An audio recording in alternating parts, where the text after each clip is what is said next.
Podcast.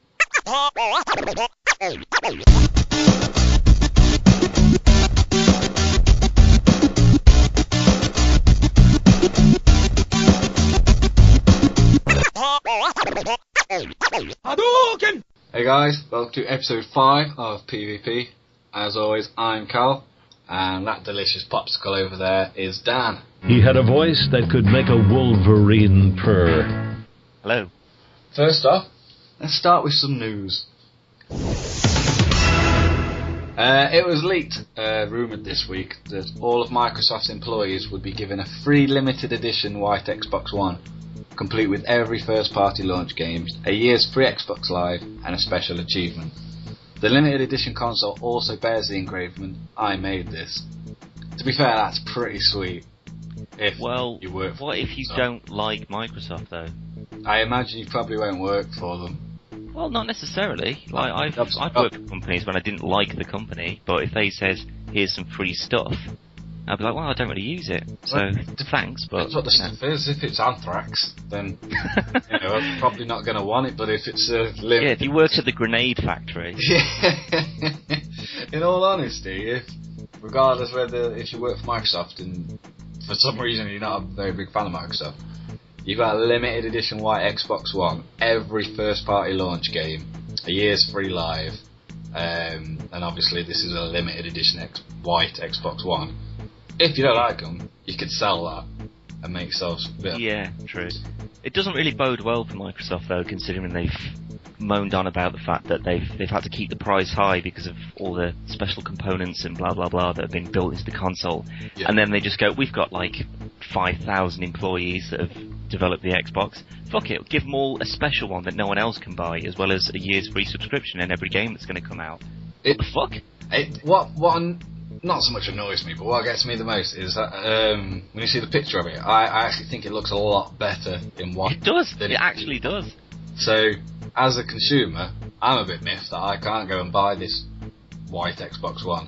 That is another cock slap in the face from Microsoft, isn't it? To say, not only you're going to get the shitty version, but now all these really cool looking ones. Well, it doesn't look cool, but it certainly looks better. It looks much better in white. Yeah, it's just like now you're not going to be able to get one of them. Yeah, you can't have one, and all these people can have a free one with every single first party launch game.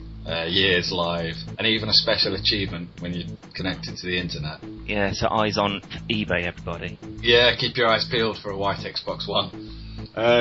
It should be going for about 40 quid. 45, post and package. Hey, come on. Meanwhile, however, it was revealed that every single manager at GameStop, which is like the American equivalent of Game, will receive both an Xbox One and a PlayStation 4 for free. What? That's managers for 6,500 different stores across America. The PS4 will also come with 7 games: Killzone Shadowfall, NBA 2K14, Madden, FIFA 14, Need for Speed Rivals, Battlefield 4, and they'll also receive the PlayStation 3 game, Beyond Two Souls. No word on what will actually come with the Xbox One, but I imagine there will be a handful of titles. Again, that's pretty impressive if you are a manager at GameStop, not like the rest of us.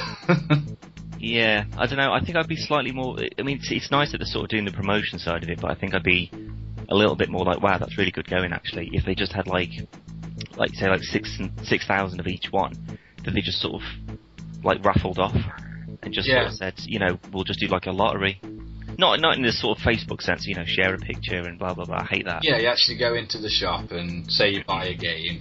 Well, not even that. Like, if they just go through everyone's gamer tag and just like, well, you're on Xbox Live, we can see you. We're just going to pick 6,000 people at random. And because you've had Xbox Live Gold for more than a year or whatever, we're going to give you a free, or you're going to be in with the chance to win a free Xbox One just for being a good Microsoft customer. If that was the case, I'd be like, shit, that's really quite cool. Well, that's that's really nice. But just because you're a manager of a certain game chain or you work for the company, it's just another cockslap. I think it's more in that sense because obviously they're being given both an Xbox One and a PlayStation 4. I think it's more a kind of learning thing. So the managers of GameStop have no reason not to know every single thing about the PS4 or the Xbox One. So when a customer goes into the store and asks a question, they can actually tell them the answer. Say which one's best.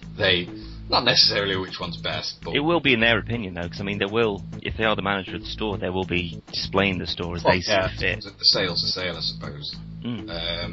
But I do think it's a good incentive, but again, I think, like you've just said, I think if they went through all the people on Xbox Live, say there had to be a set precedent for it, so you had to be a Gold member, and you had to be a PlayStation Plus member, then both Sony and Microsoft go through all the profiles and say... The most active ones, obviously. Just because you've got it and don't use it. Go for all the people who were active quite frequently. Well, like anyone who's got like a gamer score over 100,000 or something. Because then it's just like you've really put the time and the effort in with Microsoft, like to buy the games just for the 360. Therefore, we're going to put you in the draw with everyone else who's got over 100,000. And that's going to just boost the numbers as well. Because if you're on 92,000, you're going to think, shit, I'm just going to go out and buy a load of cheap games. Yeah. But they're still getting revenue from that, so it would be a really good marketing ploy, rather than just saying, yeah, we've made this really cool Xbox, but no one else can have it. Yeah, it's a case of... Yeah, I mean, to be fair, that specific one for GameStop isn't a white one, that's just a normal black Xbox One. Yeah. But that's what they should have done with the white Xbox One. They should have done this raffle-in type thing, and... Yeah, I think it would... consumers something special, because... Yeah, it would have scored some points with them. In all fairness, think about it now. These people who... I mean, like, the white Xbox One has the engravement, I made this. So, how do we know that Bob, who works for Microsoft, he helped make the Xbox One? How do we know he hasn't just made a white Xbox One for himself anyway? And then this has come about and he's gone, oh, that was a waste of fucking time. Yeah, but if you're, Billy, who works on reception, just because you work on reception, did he really make that? What was his contribution to the Xbox One? Did he give some cracking ideas, or did he just happen to be in the right meeting? We don't know how much investment the receptionists at Microsoft have with the product. I mean, this isn't the first time Microsoft do things like this. When the Surface tablets came out, all the employees were given a Surface tablet. Windows Phone 8, etc. They've always been given something. I think this is the first time they've done it with an Xbox, but I know it does kind of make me want to go and get a job at GameStop for until I receive my Xbox One and PlayStation 4, quit, and then come back to England. Yeah, you'd be laughing if you've just been promoted, wouldn't you? Yeah, that'd be brilliant. But no. Also, speaking of consoles, there was a trailer release this week of a Legend of Zelda: The Wind Waker HD Wii U bundle. Sorry, what?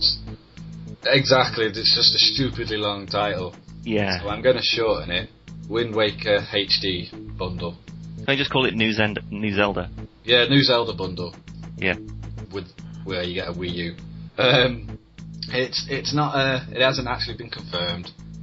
Basically, a trailer was released, and it showed off the game. Wind Waker HD showed off the game's hero mode, which is basically where enemies are a lot stronger, and there's actually no health replenishing hearts anywhere in the game. So obviously, it's going to be quite a tough mode. It has actually been pulled off the internet. Whether that was by Nintendo or not, I don't know, but it is actually now viewable on Dailymotion. The video shows a black Wii U, which I'm guessing is 32 gig, a special gamepad controller with some Zelda stylings around it, but it didn't actually give any indication of a price or a release date. I actually did email Nintendo, and they basically said they've got nothing to announce at this time, but the video looks pretty real. And in all fairness, if you haven't got a Wii U yet, if you're waiting for the perfect time to get one, say, I'd actually say this game could be enough awesomeness to actually pull the stop and get one. I know I'll be getting, probably not this bundle, but I will be purchasing Wind Waker HD. So really, I'd say it's a good, if it's real, I'd say this would be the good chance to nab one. And it looks awesome, so can't really grumble at that. Well, you can, because you don't like Zelda. Well, no, I wouldn't say I don't like Zelda, I just never played Zelda. However, whilst we're on Nintendo, I believe there was something that quite annoyed you this week. Yeah. I know we said we wasn't going to go into it. But, no, I know, but I think it does need to be covered. It's the announcement and launch of the 2DS. Now, we'll leave how it looks like for now, but the fact that it's now, but the fact that it's called the 2DS would signify a backstep. Now, a backstep from the 3DS would be the DS, I assume. Yeah. And then from that would be a normal Game Boy, Colour, Advance, whatever. So to go from 3DS to 2DS would mean that it would be the same as a 3DS without the 3D element. Which it is. Well, yeah. Well, what I don't understand is that on a 3DS you can turn the 3D off anyway. Yeah, so you've got the option to convert it from a 3D to a 2DS straight away. Exactly, and it's only like £30 cheaper than a 3DS. Well, hinges are quite expensive. I suppose the hinges are quite expensive. Because, yeah, it does just look like a wedge of cheese. It looks like one of the old handheld games that you used to get from like the 1990s. I actually think it looks better than that. I think it looks like you got your iPads, you got your Galaxy tabs, etc. Yeah. I think it looks like the VTech kids tabs.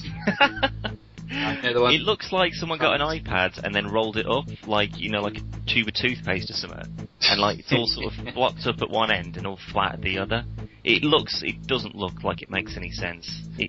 Saying that, people who say that again. Yeah. People who have held the system have said it's surprisingly comfortable and everything was pretty easy to reach. Obviously, I mean, we haven't had a hands-on with it yet. However, what I do see as a smart move in this big fuck-up of a reveal is they're actually launching it the same day as Pokemon X and Y. So, nice. You got Pokemon X and Y. Possible bundle. Only available on 3DS, and now, obviously, 2DS. But it's $130, so I think that's like 90... I think it's 90 quid, something like that. So... It's a fair price. I mean, it's still a new one, so it'll still be slightly updated. Yeah. So, yeah, 99 quid. I'd say that's a reasonable price. Although, like I said before, I'm not particularly impressed with the way it looks. If it does the job, and for a reasonable price, which I think it is for a DS, you can get a lot of fun out of a DS. Yeah. Then I think that's a pretty fair price. I'd say that's a pretty good going. I think it'll actually sell really well, because parents who are worried about the children... I mean, Nintendo had loads of lawsuits when the 3DS came out, and parents were suing them saying, my child... 3DS, you mean? The 3DS, sorry. Where the parents were suing Nintendo. I don't know, my child's gone blind because he's been playing Mario in 3D. Yeah, and headaches and all that stuff. So taking that away gives parents can go and buy the kids a 2DS and not have to worry about them accidentally turning, because it is literally just a slider on the side the 3D switcher is. So you can have it up all the way, like turn it down a little bit, kind of like just like a volume dial. So obviously, if you turn it off, they can just turn it back on again anyway. So it does make sense, but yeah. I do wish they just kept it looking like a 3DS. Normal DS, yeah. Because this it doesn't look very portable at all. Well, that's why I like the 3DS. Well, the DS design as a whole, because it was just sort of, you'd flip it open. There was 2 screens to play about on. You'd flip it closed and it'd fit in your pocket and you'd be alright. Exactly. But this, it is like a book size, you'd have to have like some sort of tablet bag to carry it about in this day and age, not necessarily children, but people who say the 2DS outsells everything and everyone's got them, teens, children, adults, grandparents, etc. In this day and age, everyone's got a phone, everyone's got a tablet, everyone will have a 2DS, say. You're not going to want to carry everything around with you. It's portability. Exactly, and that's what it's a portable console. And they've made it bigger. And I know they made it bigger with the 3DS XL, etc. But it was still portable. It only made it like 5 inches. It still wasn't massive. It was still smaller than, say, Nexus 7. It doesn't look very portable anymore. And I understand, and like I say, with it being released on the same day as Pokemon X and Y, I imagine it would sell a lot anyway. I mean, I don't own a 3DS, and I really want the new Pokemon X and Y. I'll probably, if I end up buying a new DS, I won't be buying 2DS, I'll just buy 3DS. Probably the XL. But no, I understand it. I understand it. Makes sense. Yeah. Especially to get more children playing them. Although I suppose that's not the right thing. Children should be outside climbing trees and playing sports and stuff. No, because those are the ones that all turn into serial killers. Exactly. Now these people can't play Pilot Wings in 3D. Are they going to become serial killers? More than likely, yeah. What I'm hoping this will lead on to is a 4DS, which is like some sort of holographic one. I can't see that happening. It will. It will. And on that note, that was the news. As always, hard-hitting facts, superior journalism, and apparently glamorising serial killers. So, yeah. Keep it here with PvP. No, again, that was the news. And don't really want to move on to the next piece because I can see it turning quite messy. But, on that note... Batfleck. Batfleck. Yeah, it's a name that has now become synonymous with horrible disappointment and people jumping on Ben Affleck's side. Now, you originally, I think, woke me up in the middle of the night to tell me that Warner Brothers had announced that Ben Affleck was going to be the new Batman in Man of Steel 2. My initial reaction was, as everybody's probably was, what the fuck? What the fuck? Ben Affleck, what the fuck? But I've given it a lot more thought. That's not a morning person. No, not at all. But I have given it a bit more thought since my sort of original what the fuck. And you know what? It might not be terrible. See, I've had this myself. I mean, I actually woke Dan up. We wasn't in bed together, but I woke. Yeah. I woke Dan up, but my fiance had actually woke me up. She woke me up and told me I nearly punched her in the ovaries, but I thought, who gives a fuck? It's the way I've looked at it, and a few other people said it as well. If you look back, look how crazy people got when Michael Keaton was cast as Batman. I mean, he was a stand-up comedian prior to the Tim Burton Batman film, and I genuinely think he's still one of the best Batmen that's been on the big screen at least. And the same thing was with Heath Ledger. Everyone went absolutely mental when Heath Ledger was cast as the Joker, and to this day he turned out to be my favourite bit of the Nolan trilogy. And you can say the same thing about Daniel Craig as well, as Bond.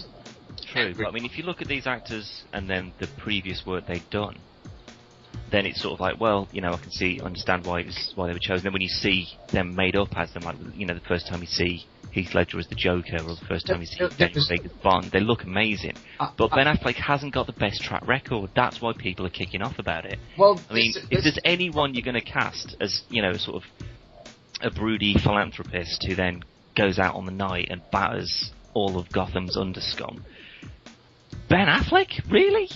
The thing is, though, that I mean, I recently watched The Town. I say recently, last year, I watched The Town, and Affleck directed, and I think he wrote it as well, I'm not sure, but he directed it and he starred in it. And that was a brilliant film.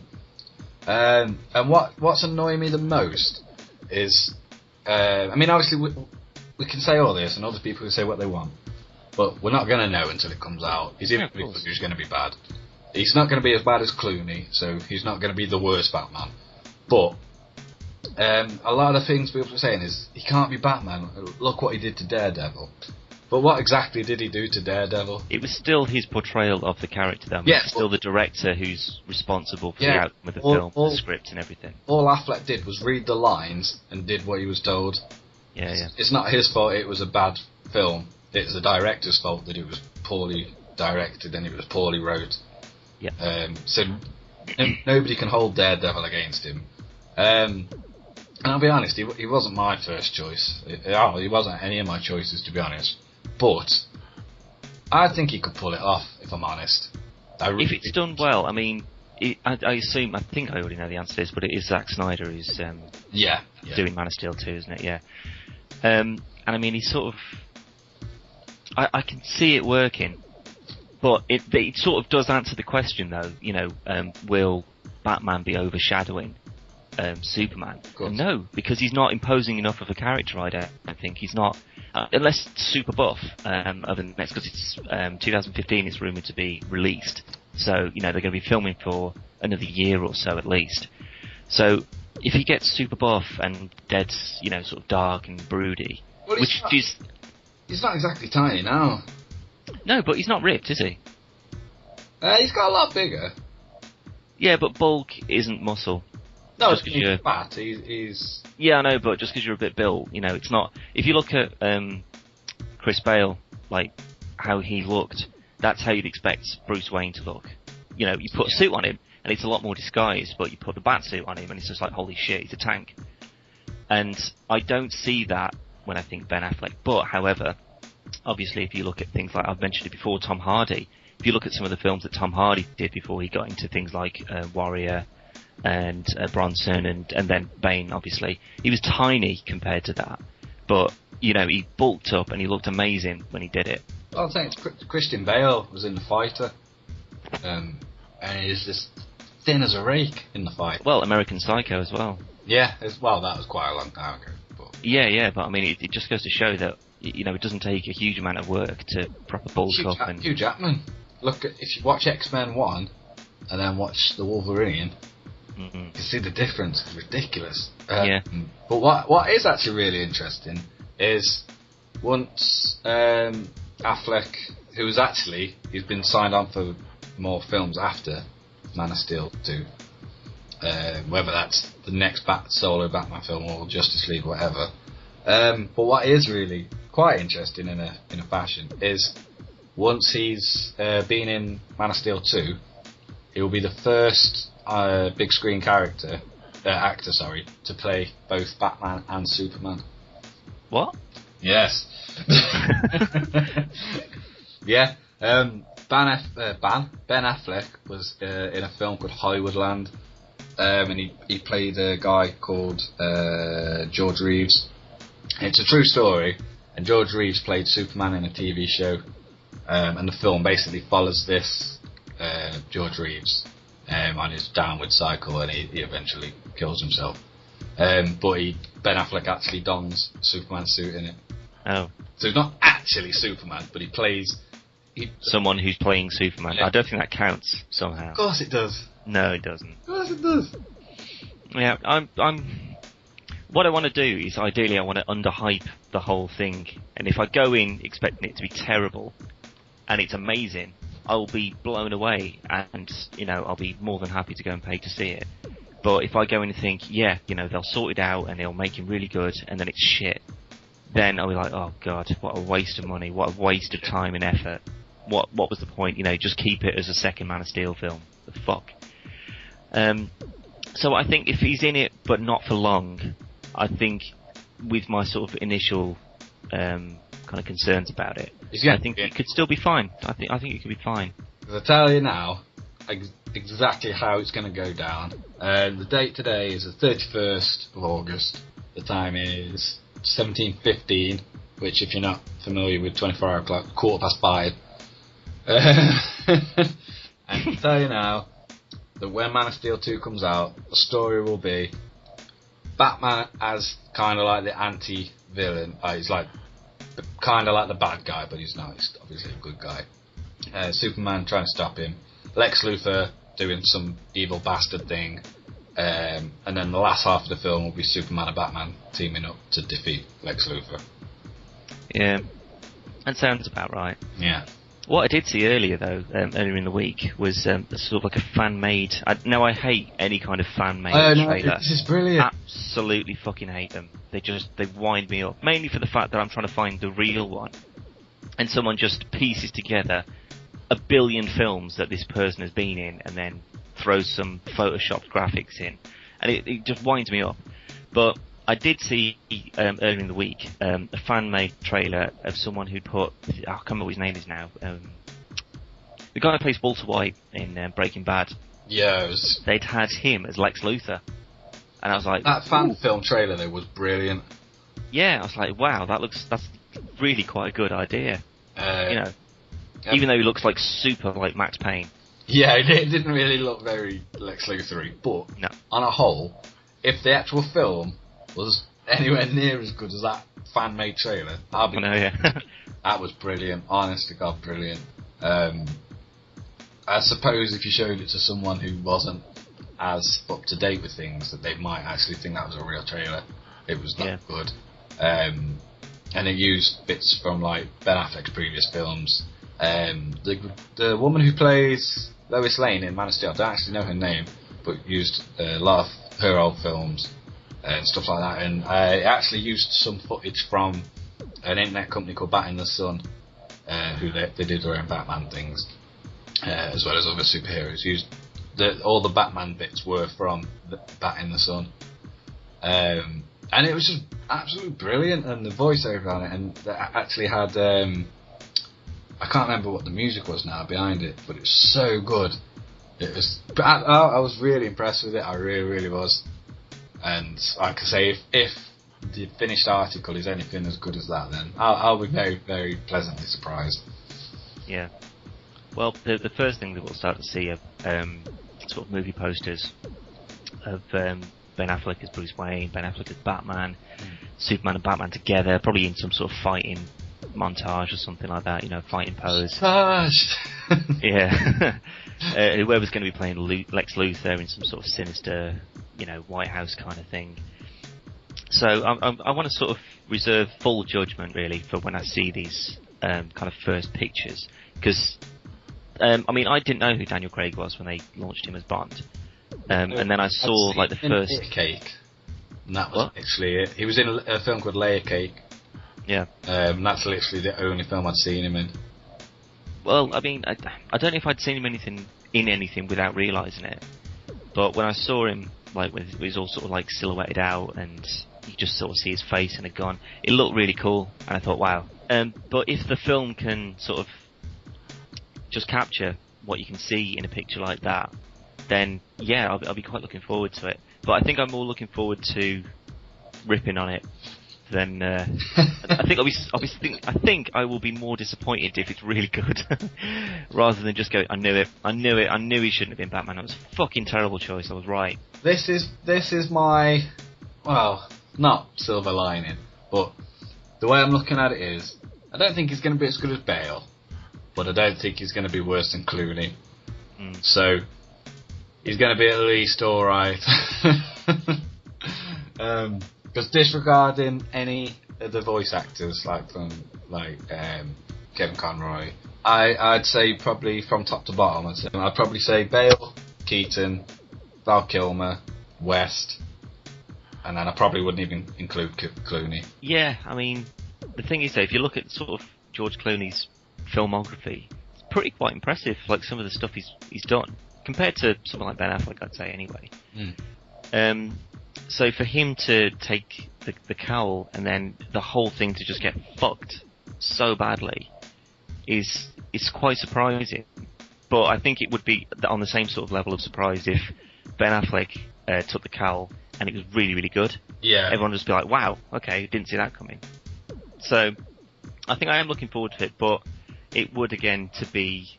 I would prefer to watch it and it'd be shit. And then you'd be like, yeah, knew it. On paper, George Clooney is a pretty good Bruce Wayne on paper. Yeah. He's got the looks and he's suave, etc.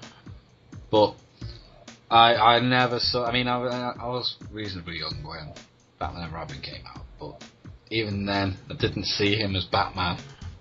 And I think that's the worst of it, is that when you see a character... when you see an actor, and this is going to be the new Batman. If you can't see it straight away, I think there's a good chance you're not going to like it anyway. Yeah. I remember watching something years ago when it was either the director or someone who cast it or on the producers or something, but they were basically doing an interview about the George Clooney, like choosing him as Batman. And they said that they were just on a train somewhere, and there was a picture of George Clooney in the newspaper, and they were just doodling and then drawing the cowl on George Clooney's head. Right. Went, that's perfect. So that was the casting process. They just drew a picture in biro of George Clooney as Batman and said, yep, that's sold. It's a good job they weren't listening to this. So, yeah, hopefully they were a bit more thorough. See, I think that's a shame though, because to me, being Batman or being James Bond, like being chosen to play Batman or James Bond as a male, and as obviously as a male actor, I imagine is probably got to be one of the highest points of your career. Got to be, yeah. You've been handpicked, or in that case, hand-doodled, to be this massive iconic character. Yeah, yeah. And I mean, obviously Keaton and Bale, etc. Theirs has took them to a new level, I suppose. Especially Christian Bale. Yeah, Clooney was already at that level, and he did Batman, and then he went straight to the bottom. And that again, same as Affleck. That wasn't Clooney's fault. That was down to the ridiculous that is Michael Schumacher. that F1 racer who. Yeah, he shouldn't be directing films. What's he doing? Joel Schumacher. Oh, Schumacher. Batgirl, fuck off. Bat nipples. She was the only one that didn't have bat nipples. The only one that needed him. I know. Well, she didn't need him. Should have just cut holes out the. Yeah, but when did all of a sudden she become Alfred's niece? What the fuck? Yeah, apparently so. It's not at all. It's Commissioner Gordon's daughter, but never I was mind. just about to say it's normally Gordon's daughter, but whatever. Well, her name's Barbara Gordon, but they changed it to Barbara something else. Yeah. It's just like, what? So you knew that it was a different person, and how they sort of related to the story, and you just changed it anyway, but kept the same first name. What the fuck? A bit sad that the Joker wasn't in that one to paralyse her instead of Barbara Gordon. Yeah. Anyway, yeah, that horrid mess is down to him. And I actually read on IGN this week there was a article to do with Batman and Robin, and basically you had Clooney and Chris O'Donnell played Robin. Yep. Some of the people, and before they did anything, they made the toys, and they sent like a model of the 3 different Batmobiles and the bike and the figs and whatnot to different toy companies, and said, will you be able to make this in time for the release of the film? And they said yeah, and the whole film was made as basically 2 hours, however long the film is. It was made as a 2-hour long toy commercial. It wasn't made to top Batman Forever or the previous 2 Batman films or cash in on the animated series success. It was literally, we want to sell a lot of toys, so we're going to go all out. We're going to make it like crazy, colourful, and there's going to have loads of cool gadgets, and there's going to be different multiple Batmobiles in the film. Robin's going to have his own bike and whatnot, and that's why they had Mr. Freeze, Poison Ivy, Bane, Batgirl, and then obviously they changed costumes throughout the film as well, so there was different versions of them, and it was literally made as a toy commercial. And I said commercial, and I'm not American. It was made as a toy advert. See, saying that, it's just made me think of something else though, because I mean, like you just said, like if you're playing like Batman or Superman or James Bond or anything that's sort of like a hugely popular and well-established franchise, and you're going to be taking the main role from, you know, a previous character, you'd think that you'd sort of spend the time being invested in it slightly. Yeah. I mean, I don't think you'd do an interview with Daniel Craig and they go, what do you think of the previous Bonds of, in the other films? And he went, I don't know, I haven't seen them. You've got to put the time and the effort in. So if George Clooney was taking the position of Batman and Bruce Wayne, and if he did any kind of research on Batman or watched the other Batman films, then read the script and just went, this is terrible. Well, like, I'm not, I don't want to kill Batman in this sense. In all fairness, the zaniness and the comical aspects of it, really, it wasn't much different to the Adam West Batman in all honesty. Yeah, but that was almost a parody. Yeah, that's what I was literally just about to say, but it seemed to be the Adam West Batman knew it wasn't serious. Yeah. Yet this seemed to be... I was actually talking about this the other day with the bit where he pulls out the Batman credit card. $5 million. That's a utility belt, not a money belt. $6 million. $7 million. Never leave the cave without it. It's like the Bat card. Seriously, why? Yeah. Why? There's no need. Oh, awful film. Uma Thurman was hot in it though. Well, no, not really. She was. No, she wasn't. She was. She's never been hot in anything, apart from possibly Pulp Fiction. That's about it. Uma Thurman was hot, man. Even Kill Bill, she's quite hot. Yeah, she is, but strangely enough, it's only after like she's killed like the crazy 88, she's just there covered in blood and surrounded by dead people. Yeah, but then she's just because you're into fetishes. Oh, no, I'm not. But no, on that, Batfleck. Yeah, We're not going to do a height rating. No, I'm going to be optimistic about it. I think, mainly because he has the chin. He has Batman's chin. He has a chin. I think it's already. I mean, if we're going to go down the toy line, he's already perfect. And actually, in the new 52, he does look a lot like the Batman in that. Bruce Wayne in the new 52 looks just like Ben Affleck. Yeah. So, I actually think this could go well. Putting his acting aside. Yeah. I don't know. Whenever I see Ben Affleck in a film, it's usually something like Chasing Amy or Dogma or a Kevin Smith film. But I don't see him as whoever the character is. It's just Ben Affleck. Yeah, in the same vein as Roger Moore was Roger Moore, no matter whether he was the Saint, whether he was Bond. Yeah, it's weird not to be a typecast to a character, but to your own name. It's a little bit weird. Yeah. Because, if you say, Chris Eccleston, you don't go, it's the guy who's Doctor Who. He was the first Doctor Who when, it was all rebooted, that Doctor Who. And it's like, it's Doctor Who in 28 Days Later. But then, but with Ben Affleck, it's just like, it's Ben Affleck in Daredevil, it's Ben Affleck in a suit. See, unfortunately for people like that, it's like the guy who plays Hawkeye in the Avengers, and then he was... Jeremy Renner. I don't know his name, I don't care. Renner, sorry. But then he was in The Bourne Identity, and it's just like, what? What the fuck? Hawkeye is in the new Bourne Identity. No matter what he's in, he will be Hawkeye. Yeah. But no, I am actually looking forward to it. I want to think that Ben Affleck won't disappoint us, and I genuinely think he might get top 4, possibly top 3 in terms of live action Batman. Yeah, I think it's a win-win for me. Like, if it turns out it's a really good film, it's a really good Batman-Superman film, the first ever Batman-Superman film, mainstream anyway. Yeah, and it's not animated at least. Yeah, obviously, yeah. But and it would work, and it would set the line perfectly for a Justice League film. Or it's terrible, and I was right, so I win either way. My initial outburst of hatred against all things Ben Affleck, it would have been, I'd have been proved. So yeah, it's win-win for me. I can't lose anything on it. Well, he's got 3 years to perfect it, so. Well, yeah. Well, like I say, filming is only usually about 9 months, a year or so. Then it's all sorts of special effects and editing and blah blah blah. And if it's due to be released in 2015, we're almost at the end of 2013, so it's literally going to be about 18 months. Yeah. So it's really not that long at all. So, but I'm really quite looking forward to it, simply for the fact that out of all superheroes, Superman is obviously the most sort of indestructible out of all of them, pretty much. And Batman is just the biggest badass out of every one of them. And to see them against each other... What? Even the Punisher. Whoa. Even the Punisher. But then not that I a lot to live up to then.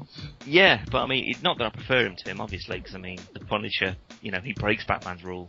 So, in spades. Yeah, but I think Batman would beat the Punisher. With enough prep time, if they've both been given prep time... I don't think so. I think that simply for the fact that I've seen the Punisher beat Wolverine's son, Daken. Yeah, but Daken's a knob. Yeah, but still, he beat him though. And if Daken is Wolverine, basically Wolverine, and Wolverine could beat Batman, then by See, that logic. I'd like to see The Punisher could be Batman. I'd like to see the Punisher versus Batman. Both had prep time, but obviously both go into the fight. Batman wins. He's like, yeah, punish that bitch.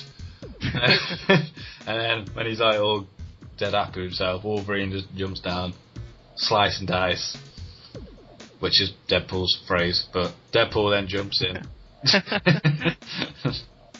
But yeah, I just think I like Wolverine to beat anyone.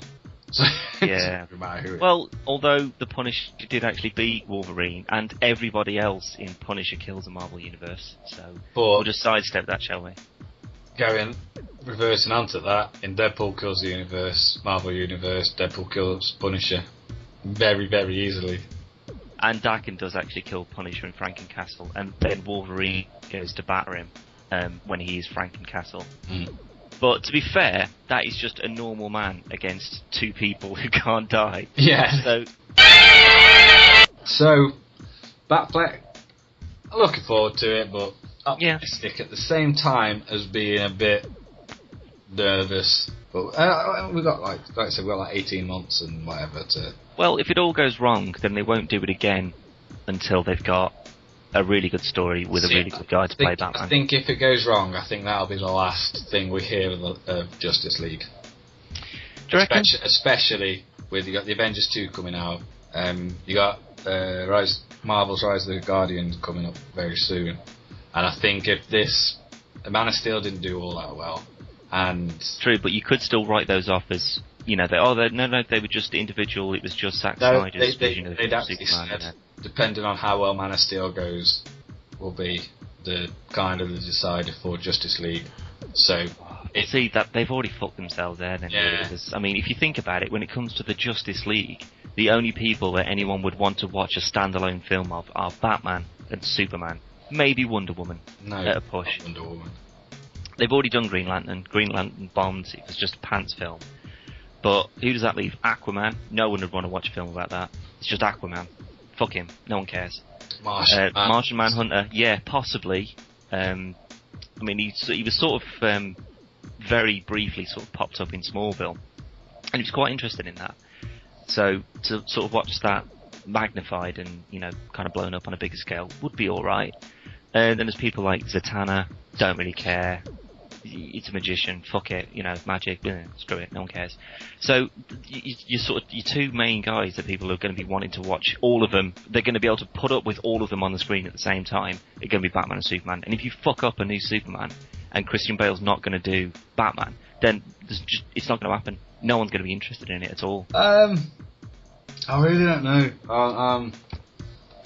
I think we should leave it there because I think we could actually go on this roundabout for a long time. Yeah, probably. And we've only got 18 months.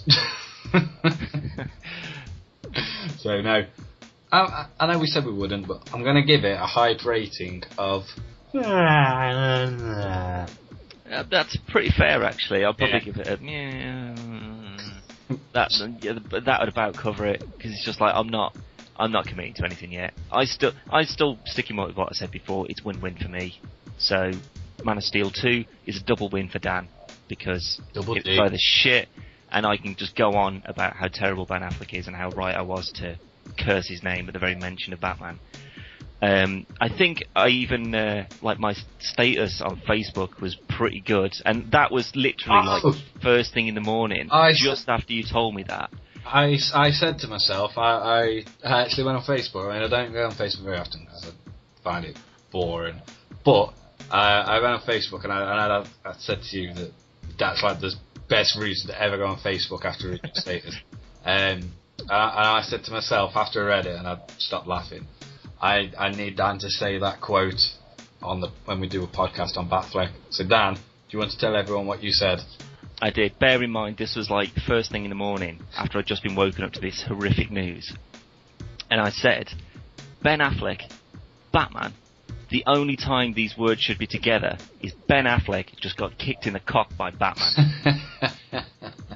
That was it. That sums it up, really. That will be brought back to life if the second Man of Steel film is shit. Yeah. I was right, it shouldn't have happened, But if it's terrible, I'll eat my words and I'll say it was a really good film. I'm now going to go out and buy it when it comes out. Oh yeah, of course. Yeah. Not the minute I've seen it at the cinema. So that was Batfleck. As a superhero, I use America Online's powerful email to keep tabs on my arch enemies. Medication time, Mr. West. Aha, my trusty sidekick.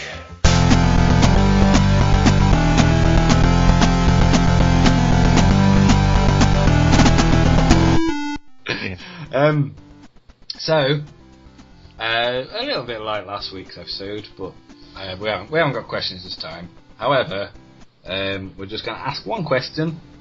What have you been playing this week, Dan? What have I been playing? I've actually been a bit of a Steam binge for the last couple of weeks, to be honest. Downloaded quite a few games, not just the ones on sale, just some of the ones that look quite cool. I got War Thunder the other day. That's quite interesting, like a sort of a plane v ground vehicles kind of thing. Really cool. I got Red Faction Armageddon and that's actually really good. After the shit that have been the Red Faction game, that's not bad. Well, I got Guerrilla Warfare at the same time, but Red Faction doesn't have the story of the first, in the sense of how good it is anyway. It doesn't have the story from the first two, and it doesn't have the kind of open world environment that you get from Guerrilla Warfare. However, the sheer insanity of it is genius. Like, I only played the demo, and I'll be honest, I didn't particularly like it. I just thought it was too confined and blah blah blah. But it was for like £2 or whatever it was, so I bought it. And like, the magnet gun is just one of the best additions to a game I've ever seen. It's one of the best weapons. It's just so, you just do anything you want with it. It's absolutely amazing. And then the Nano Forge, which is missing from every Red Faction game that's ever been made. Like, because you blow stuff up and you think, fuck, how am I going to get past that now? But now you can repair it. Okay. Oh, it's so good. I mean, it does go very sort of like FMV, when it just sort of like, you go into a new area and then it's just like, oh, and all the graphics have completely changed and everything looks amazing for us. What the fuck? But from sort of start to finish, it's just very level A to B, kill everything in sight. The plasma cannon kind of gun thing, it just cuts through everything, just hit the foundation of every building, just in a big sweep, and the building just comes crashing down. Really cool. I also downloaded PlanetSide 2, which is a massive kind of online first-person vehicles kind of thing. Free to play though, which is really cool. And you can have like a few hundred people on one map, all killing each other at the same time. And it's insane, but really, really fun. I might be wrong here. I think that's available on PS4 as well. Is it? Yeah. Now that I would definitely get it for a console. Yeah, absolutely, because they did what's called MAG for the PS3, which was a possible 256 players on one map at one time. And I had the demo for that, and it's very, very similar in the fact that it's just utter chaos, and there is just shit going on all over the place. So if you just want to blow off a bit of steam and just mooch about and just kill as many people as you can, it doesn't really emphasise anything about team play or, you know, solo missions or anything like that. It's literally just run in, kill everyone, and, you know, capture the objective. And for that, for free, brilliant, love it.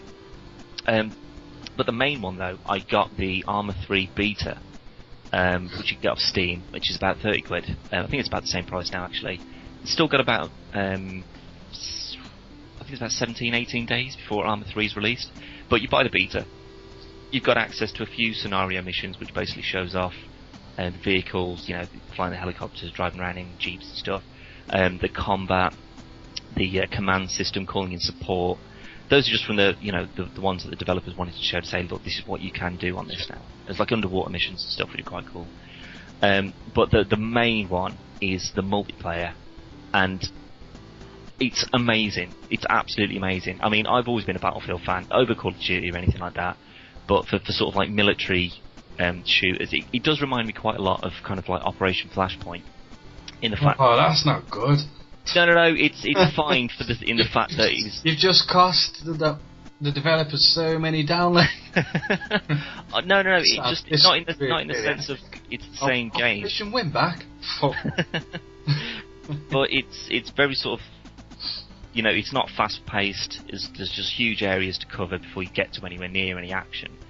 Not selling it. No, that's Operation Flashpoint. I mean. Oh.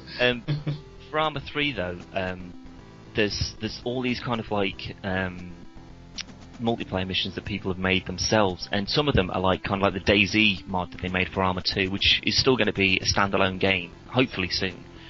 But using the same kind of physics engine as Arma 3. But it is literally like you've got food, you've got water, and you've got to find supplies and repair kits, and there's vehicles, busted vehicles everywhere that you can find. There's helicopters, and like I do it with a mate of mine, and you know, we'll just have, like, you start off with literally just you know, trousers, boots, a t-shirt, and a handgun with 2 rounds in it, 2 clips with it, sorry, and then everything else you've got to scavenge, and you can just kill someone who's been playing it for hours and done really, really well. You get a couple of cheeky shots off on him, he's out of it. You pick up all of his gear, all the money he's had, all the money he's earned, and you can go to gun shops and buy crazy stuff, you know, tanks and all that kind of stuff. What kind of gun shop sells tanks? Well, one that also sells vehicles as well, obviously. They're really good.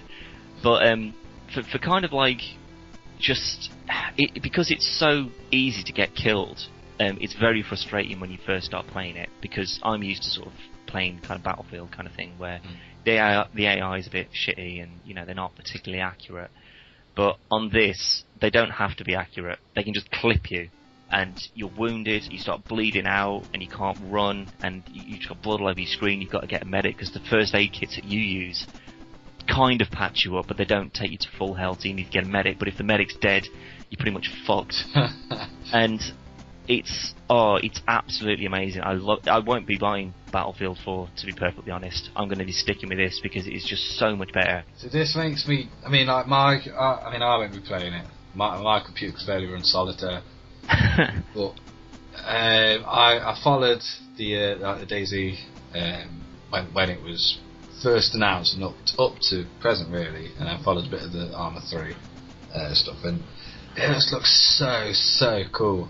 But I mean, unless they happen to bring it out for PS4, I won't be playing it for a good while because my PC won't handle it at all. Yeah, it is quite a complicated game though. I mean, there is an option to connect a controller. I mean, I had my Xbox controller plugged in, but there's still a lot of keys that are unaccounted for, which you need a keyboard for.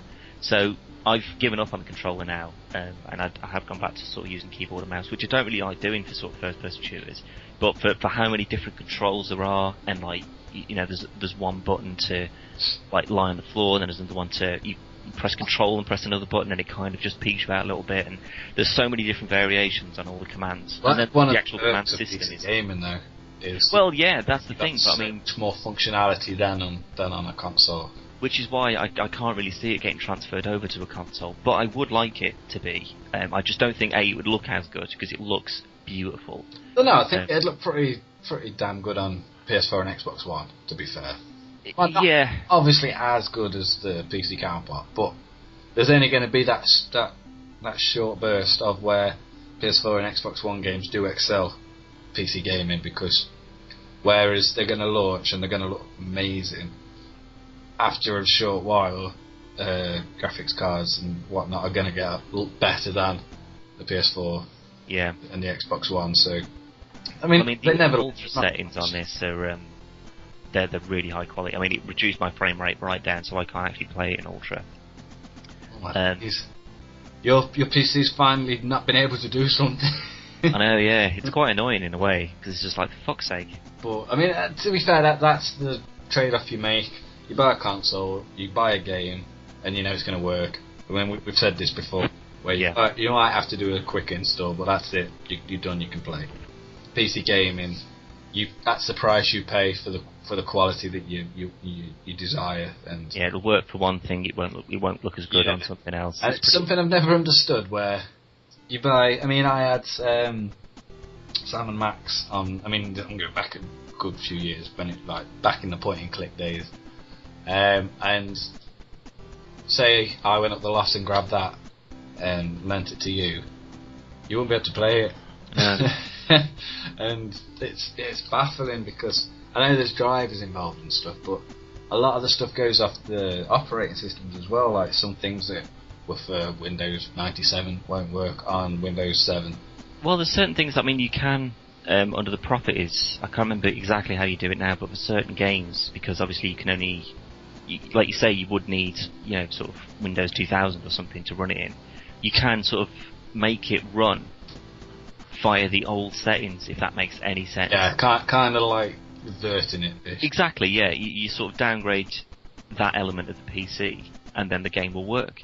So you can do that for certain things. I don't know if it works for everything. I really don't know. I haven't got anything that old, to be perfectly honest. Nor do I think I'd be interested. There's just too much good stuff coming out for, not necessarily just on Steam, but for PC gaming as a whole. So I'm really quite getting into it, more so than I am for, especially anything for the 360 and the PS3, because as far as I'm concerned, apart from a few things that are coming out for the PS3 before the PS4 launches, they're pretty much out of the water now for anything I'm going to buy. Except, of course, for the one and only GTA 5. Which, did you watch the new trailer that came out, not yesterday, the day before? I don't think so, no. Basically,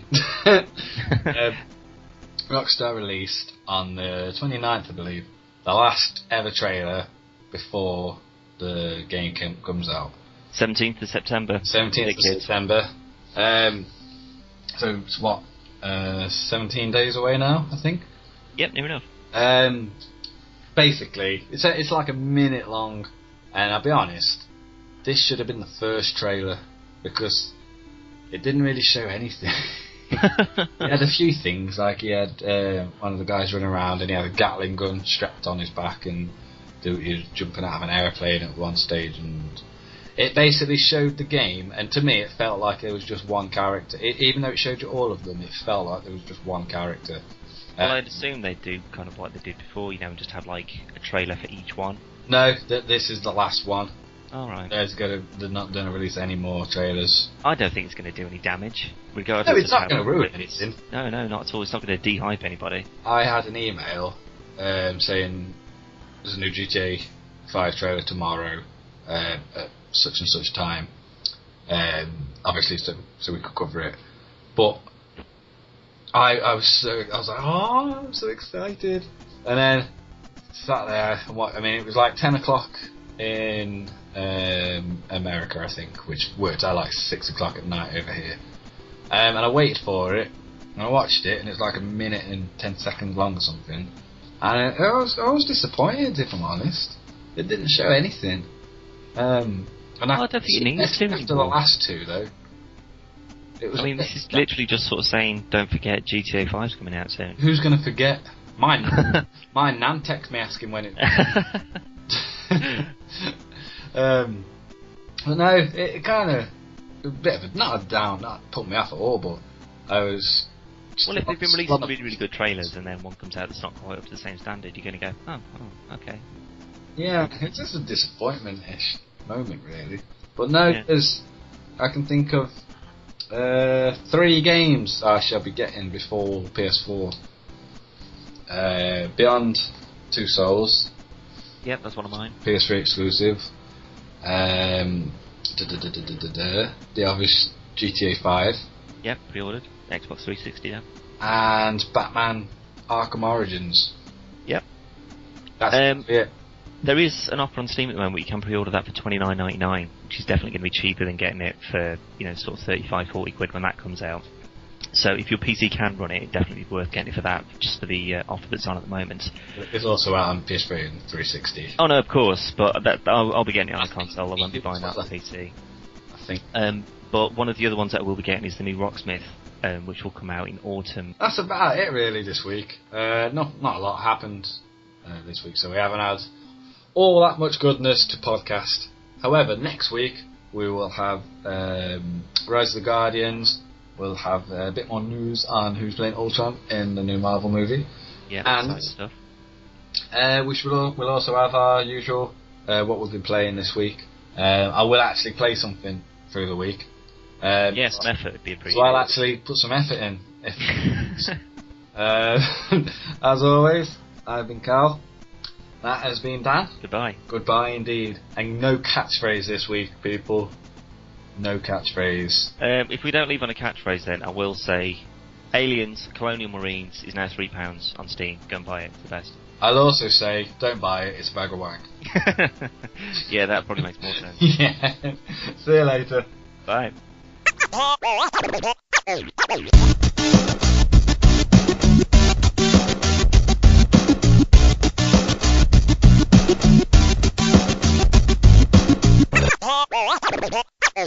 That's a lot of nuts!